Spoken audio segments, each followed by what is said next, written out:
Hello friends, આજે હરિદ્વારની અંદર મારો 64મો જન્મદિવસ ઉજવી રહી છું મારા બધા જ ભાઈ બહેનો અને મારી માતાની સાથે. ત્યારે ખૂબ આનંદથી આપની સાથે એક વાત શેર કરવા માગું છું કે 63 વર્ષની જે મારી જીવનયાત્રા છે એની અંદર મને જે વાસ્તવિક બાબતો, જે સત્ય સનાતન સમજાયું છે એ વસ્તુ આપની સાથે શેર કરવા માગું છું. સૌથી પહેલી વાત તો મને એ સમજાઈ ગઈ કે પ્રેમ મેળવવા કરતાં પ્રેમ આપવામાં વધારે મજા છે.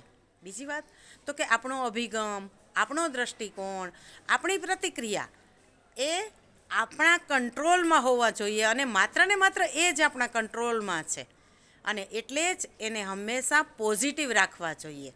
આપણો અભિગમ છે, દૃષ્ટિકોણ છે અને પ્રતિક્રિયા એવા તો ન જ હોવા જોઈએ કે જે અન્ય લોકો છે એને તકલીફ આપે અથવા તો એને નબળા સાબિત કરે.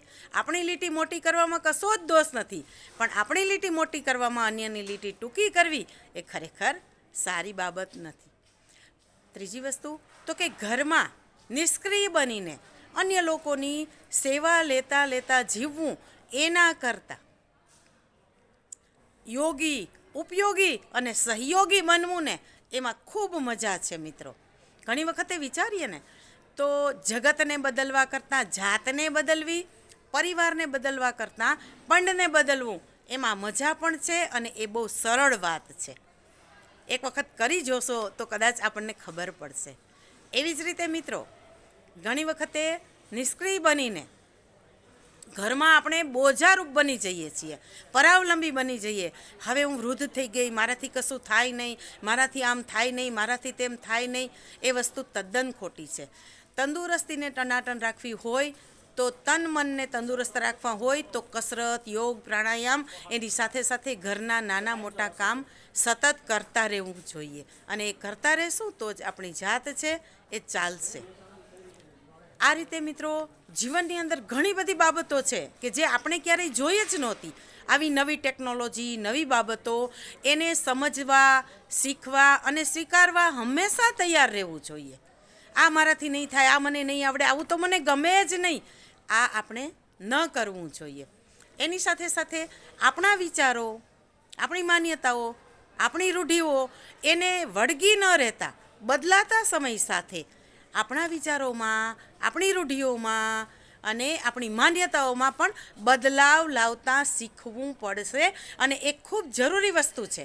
જો આપણે બદલાવ નહીં લાવીએ તો જમાનો અથવા સમય એ તો આગળ નીકળી જ જશે, પાછળ તો આપણે જ રહી જવાના છીએ.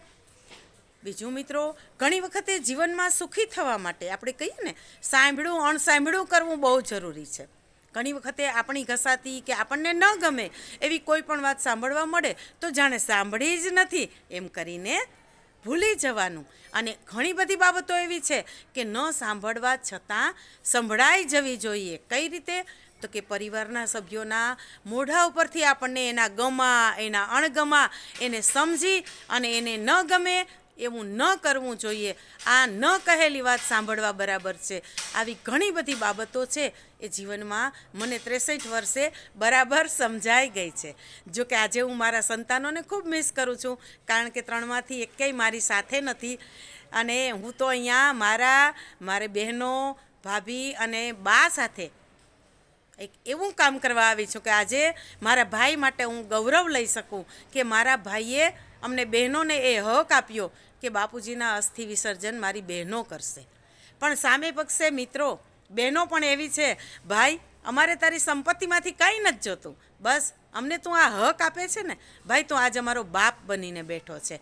એટલે આ એક શુભ કાર્ય પણ આજે મારા જન્મદિવસના દિવસે કરવાની અમને ખૂબ જ મજા આવી. ખૂબ આનંદથી રડતી આંખે અમે બાપુજીનું અસ્થિ વિસર્જન પણ ગંગા મૈયામાં કર્યું અને બાપુજીની 7 પેઢી છે એને મોક્ષ આજે મારી મા અને મારી ભાભી એટલે એમની પુત્રવધુએ આપ્યો. એ પણ ખૂબ આનંદની વાત છે. ત્યારે આજે મારા બાપુજીની મને એક ખૂબ સરસ વાત યાદ આવે, કરસનજી અર્જુન થાનકીની, કે જ્યારે અમે તો 10 દીકરીઓ છે મિત્રો, મારે એક જ ભાઈ છે અને છતાંય અમારે ક્યારેય 11 ભાંડાડાને જીવનમાં ક્યારેય કડવાશ નથી આવી. અરે કોઈ બેને ક્યારેય એવી અપેક્ષા નથી રાખી કે અમને આ જોઈએ જ, અને અમે અપેક્ષા ન રાખી એનો બદલો ભાઈએ કેવડો મોટો આપ્યો કે ભાઈએ બાપુજીના અસ્થિ પધરાવવાનો મોટામાં મોટો હક અમને આપી દીધો. કદાચ ભાઈએ સંપત્તિનો ભાગ અમે માગ્યો હોત ને આપ્યો હોત ને તોય અમને આટલી ખુશી ન થાત. જોકે અમે માગીએ જ નહીં, પણ છતાંય ભાઈ આપ્યો તો અમને આટલી ખુશી ન થાત જેટલી ખુશી આજે ભાઈએ અમને બાપુજીના અસ્થિ વિસર્જનમાં જે હક આપી દીધો એની અમને થઈ છે. મિત્રો, જ્યારે લગ્ન થાય ત્યારે બાપુજી જ્યારે અમને દીકરીઓને મળવા આવે ત્યારે બાપુજી છે એ માથે હાથ મૂકીને એટલું કહે કે દીકરી ડાય થઈને રહેજે, અને જોજે હો દીકરી તારા બાપની પાઘડીનું માન સન્માન જાળવજે હો દીકરી. બસ આ શબ્દો આજે બાપુજીના એટલા યાદ આવે છે કે અમે 10માંથી એકેય બેન કે અમારો ભાઈ 11મો, અમે કોઈ પણ ભાઈ ભાંડું છે એ કંઈ પણ એવું વર્તન કરી જ શકતા નથી. અને આજે આવા સમયની અંદર આજે મને 63 વર્ષ કમ્પ્લીટ થયા ત્યારે અમે બધા જ બહેનો અને ભાભી અમે બાને લઈ અને હરિદ્વાર ગંગા સ્નાન માટે લાવ્યા છીએ. એક અઠવાડિયું રોકાવાના પણ છીએ. અને ભાઈ એના ખેતીવાડીના કામના હિસાબથી નથી આવી શક્યો, પણ છતાંય સતત ફોનથી અમારી સાથે હાજર જ છે. તો મિત્રો, હું તો ભગવાન પાસે એવી જ પ્રાર્થના કરું કે જન્મો જન્મ મને આ જ મા બાપ અને આવા જ ભાઈ ભાંડું મળે કે જેની સાથે આટલા સુખ દુઃખ અમે એ સુખ દુઃખ છે એ વહેંચી શકીએ અને એકબીજાના સારા માઠા પ્રસંગે અમે ધડ દઈને ઊભા રહી શકીએ. મિત્રો, વાતો તો ઘણી બધી કરવાની છે, પણ આ વાતો ખૂટશે નહીં. પણ છેલ્લી એક વાત કહી દઉં કે મિત્રો, જો ભગવાને ભાઈ ભાંડું આપ્યા હોય ને તો સંપીને રહેજો મારા વાલા. જિંદગી છે એ બહુ ટૂંકી છે, અને સંપીને રહ્યા હશું ને તો જ્યારે કોઈની પણ ગેરહાજરી હશે ને ત્યારે અફસોસ નહીં થાય. પણ જો એકબીજાના મોઢા નહીં જોતા હોઈએ, સંપત્તિ માટે ઝઘડશું, એકબીજાને ક્યાંય માન સન્માન નહીં આપીએ, તો પછી કોઈ વ્યક્તિ ગેરહાજર હશે ને ત્યારે બહુ દુઃખ થશે. અને મિત્રો, પોતાના લોહીનો સંબંધ છે ને એ કાયમ ને કાયમ અકબંધ રાખવો જોઈએ. ભલે આપણા સાસરી પક્ષ છે, આપણા બીજા બધા જ સગાવાલા હોય, બધું જ હોય, આપણો પરિવાર, એ બધાને આપણે આગળ પડતો જ રાખવાનો છે. પણ જેની સાથે લોહીનો સંબંધ છે ને એને ક્યારેય નકારતા નહીં. જો મારી એક વાત માનશો ને તો એ જીવનમાં સુખી થઈ જશો. અને મિત્રો, આ યાત્રામાં મારો ભાણેજ, મારી બેનનો દીકરો યજુવેન્દ્ર પણ એટલો હોંશથી બધાની સેવા ચાકરી કરે છે ને કે ખરેખર એને બિરદાવવાનું મને મન થઈ ગયું. તો આવી સરસ અમારી શુભ યાત્રા છે એ આજે મારા જન્મદિવસના દિવસે અમે આ યાત્રા છે એમાં હજી અમારે ઘણા બધા દિવસો બાકી છે. આપણે આગળની વાતો પણ જોઈશું, પણ આજનો દિવસ છે એ મારા માટે અવિસ્મરણીય બની ગયો છે. મારા 3 સંતાનો છે એ હાજર નથી, એનું મને દુઃખ છે, પણ એ હાજર એટલા માટે નથી કે હું ખુદ હરિદ્વાર આવી ગઈ છું. એટલે એ 3 પોતપોતાના ઘરે છે, બધા સુખી છે. પણ અમારા તમામ પરિવારના સંતાનોને મારી આ એક શિખામણ છે કે જેવી રીતે અમે ભાઈ બહેનો સંપીને રહીએ છીએ એમ સૌ સંપીને રહેજો, આનંદથી રહેજો.